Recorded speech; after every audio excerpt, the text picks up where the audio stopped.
You are listening to the In Between Sales Calls podcast with Derek Shebby, episode 64.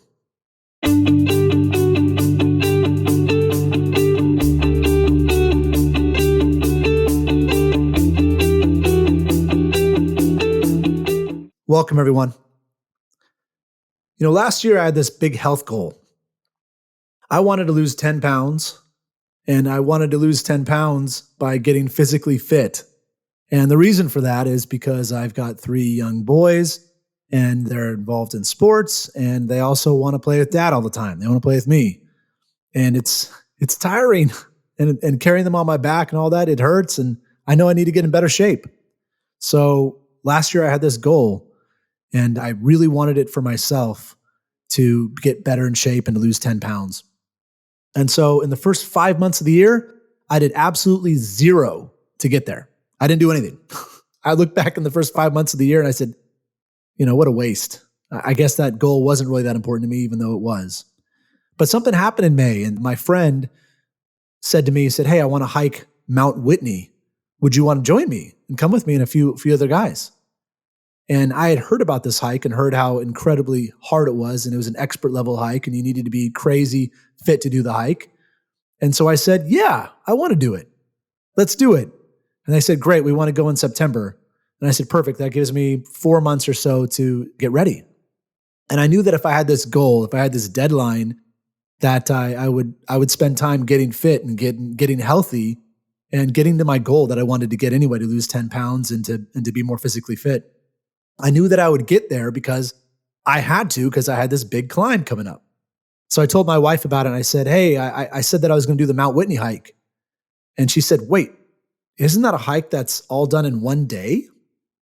And I said, "Yeah, it's crazy. It's a hike that you start in the morning at 2 a.m. in the dark, and you don't get back until 6 p.m. So it's a 16-hour hike." She said, "You're not ready to do that." And I said, "No, I'm not." She's like, "Well, you better start exercising and getting ready, because I don't know if you can handle a hike like that." And I said, "Come on, I can do it." And so anyway, what I started doing right then is I found a boot camp that would help me get physically fit. And my wife said, "If you want to work out, the only time I'll let you work out has got to be while we're all sleeping, because I need your help after hours, with the kids." And I said, "Sure." So I found a boot camp that started at 5:30 in the morning, and I got up at 4:45 to go to this boot camp because I needed to get fit. And so I started doing that. And as I was doing these boot camps, people are going, "Why are you getting up so early?" And I was telling my friends and my extended family and even people online, I was saying, "I'm getting up early because I'm planning on doing this really big hike." So this hike, Mount Whitney, is actually the highest mountain in the continental US. So it's huge. It's actually 14,505 feet, and it's considered to be an expert hike. So I had to buy all the gear. And again, people are seeing me get this gear, and they're saying, "What are you doing?" I said, "Well, I'm going to hike Mount Whitney." And they're like, "Why are you doing that?" I said, "Well, because I want to get fit, and I want to be able to, lose some weight and be more healthy so I can play with my boys and all that." And they were like, "Great." And I was telling everybody around about this hike that I was going to do. And so 4 months passed, and I felt really, really fit. Like, I felt better than I ever have. Like, I took it seriously because I was worried about not being able to keep up and not taking this hike seriously. I wanted to go all out and to do a good job. And so we drive up to the Mount Whitney portal, me and these 3 other guys. So there's 4 of us. And the day before the hike, we decided to go to this place called Big Pine, which is actually 30 minutes north of Mount Whitney. And we decided to do that so that we could get used to hiking at such high altitude, because it's normal for people to get altitude sickness when you hike mountains that high, especially the highest mountain in the continental US, right? So we hiked this beautiful hike in Big Pine, and it was a 10-mile hike, and it was beautiful. At the end of the 5th mile, there was a glacier lake. So we all jumped into this glacier lake. It was super cold, but it was awesome. But something happened 5 miles in, and what happened is I ended up tweaking my IT band.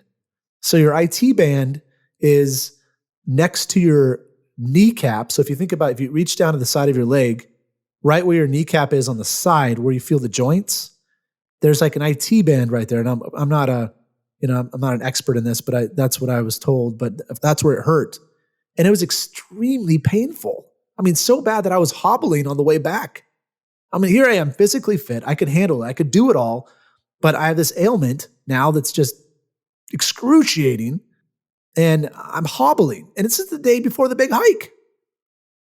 And I had never noticed that I had this ailment or this problem with my IT band, because as I was getting physically fit over the past 4 months, I never worked out long enough. I mean, I didn't work out for 5 hours straight to realize that I had something that I needed to prepare for. So I had to figure this out. And I'm thinking in my mind, I'm like, man, I told everybody about this. I've told social media. I've told my friends and my family. I'm up here. I'm already up here to do this hike. And it's tomorrow. And I don't know how I'm going to do this. Like, I can't even walk. Not only can't even walk, I got to figure out how to climb 6,000 feet in elevation and basically hike for 16 hours straight the next morning. So, of course, I was stressing out a little bit, but I decided, I'm like, you know what? I told everybody I'm going to do this, so I'm going to do it. So that next morning, we got up around 1, and there was a bear in our camp. That's a whole different story. It's nuts. But we got to the Whitney Portal, where you start, the Mount Whitney Portal, at 2 a.m. And so if you can picture it, 2 a.m., it's pitch black. We've got headlamps, because you have to have headlamps if you're going to do this hike.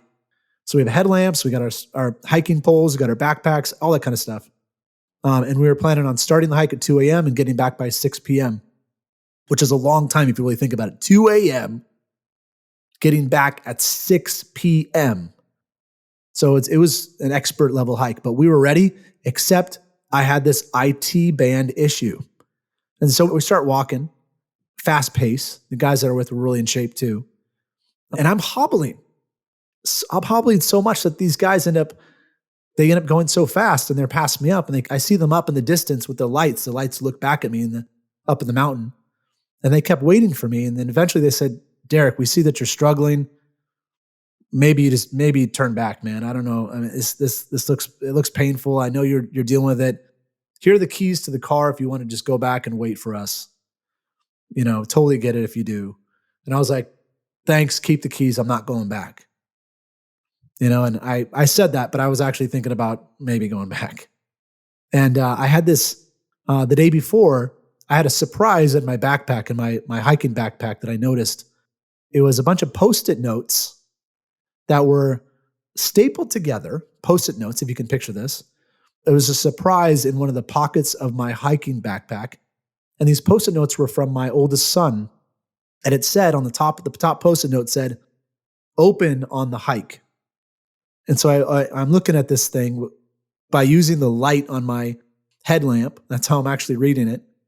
And it says things like this. It says, go dad, I love you. You can do it.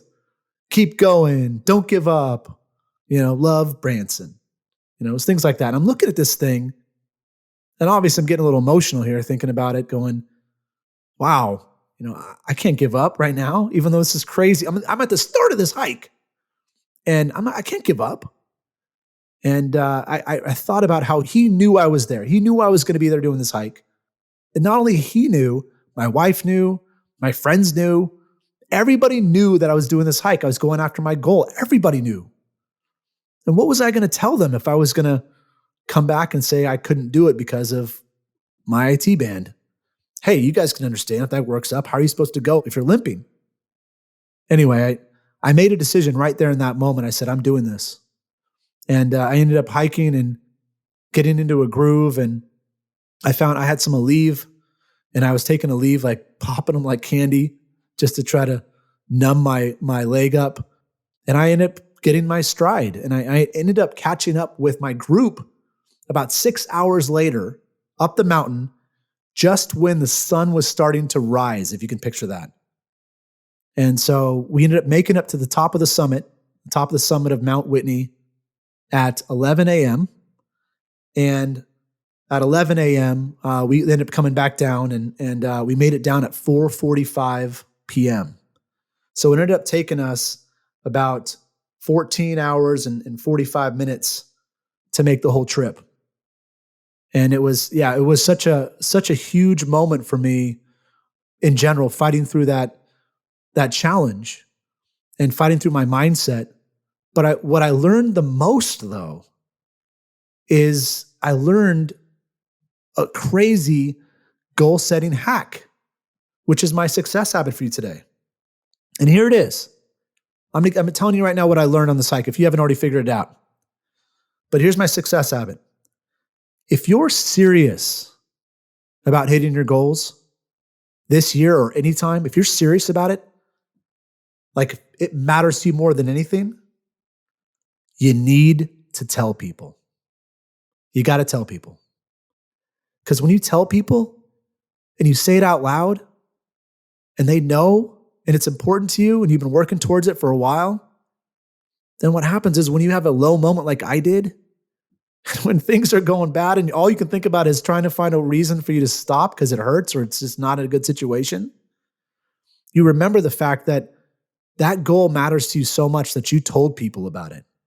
And you told people about it and you put yourself out there for this crazy goal. And when you did that, you're making other people become your biggest cheerleaders. And they're going to cheer for you and they're going to support you. And they're going to also hold you accountable because you don't want to come back to them and tell them that you weren't able to make it happen. So the success habit today is if you have a goal that matters to you, tell people about it. That's what I mean. Tell everyone about it. Become obsessed with it. Tell people what you're going to do. Tell people why it matters to you, when you're going to do it. Put yourself out there. Now, with that in mind, I'm going to tell you guys my goal for this year. My goal for this podcast, my goal for my business, the biggest goal that I really want to accomplish that matters so much to me. And it's this. I started a new Outliers community. And I mentioned that a few episodes ago. But this Outliers community matters because I want to be that coach that I wish I had when I was starting my career out. That coach that's going to help me do the right things to get exceptional results. And I'm going after exceptional results myself, and I want my community to be after it themselves as well. And becoming an outlier means going far beyond what a top performer can achieve in sales, and they go into the section of success that people whisper about. Have you heard that this person makes this amount of money? Yeah, that's an outlier. This group, this community that I started, Outliers, we're all about exceptional performance. And so my goal with Outliers is I want to have 180 salespeople with me by the end of the year. 180. That's the number that I chose. Sounds crazy saying it out loud, but I am 100% committed. I'm going to make it happen. And I know there's going to be times that I'm feeling down about it or I'm feeling, how am I even going to make this thing happen? But here I am right now telling you about it. I'm telling you because I know you're going to be my biggest cheerleader. And I know you're going to be someone supporting me behind the scenes. And I know you're going to be someone also keeping me accountable to reaching that number. Because I'm going to hit it. That's what matters to me. So for you out there, you listening right now, what is that crazy goal that you want to hit this year? That you're committing to hitting? That you're saying, I'm drawing a line in the sand. I'm going to hit this. It matters to me. It's important to me. What is that goal? I want you to think about that but I want you to do the success habit for today. I want you to tell people about it today. Call up your friends, call up your family, post it on social media, tag me. Tell people about your goal. You have no idea how powerful that's going to be for you achieving greatness this year. Hey, if you post it on LinkedIn, tag me. I want to celebrate with you. I want to be that person for you. Just tag me. Let's have some fun with this, you guys. And for those of you that are already in my Outlier group and Outlier community, or any of my sales groups that I'm working with right now, and you're listening to this, send me a text. Because you guys know I like to text all the time, right? Send me a text. Let me know what that goal is for you. I want to help you with it. I want to help you make sure that thing happens this year. I'll be that person cheering you on and giving you guidance to make sure you stay on track and give you strategies too along the way. Let's make it happen, right? So that's it for today's episode, you guys. Thank you for allowing me to join you on your sales journey. See you next time. Hey, if you enjoy listening to this podcast and you're a B2B salesperson looking for extraordinary results, you have to check out my Outliers community. It's my monthly coaching program where we build the skills and habits needed to take your sales results far beyond your peers and out to where the highest income earners are in your industry, or as I call them, the outliers. Join me in the Outliers community at www.modernSalesTraining.com/outliers. Make sure you type modernSalesTraining.com/OUTLIERS. I'd love to have you join me in my Outliers community. See you there.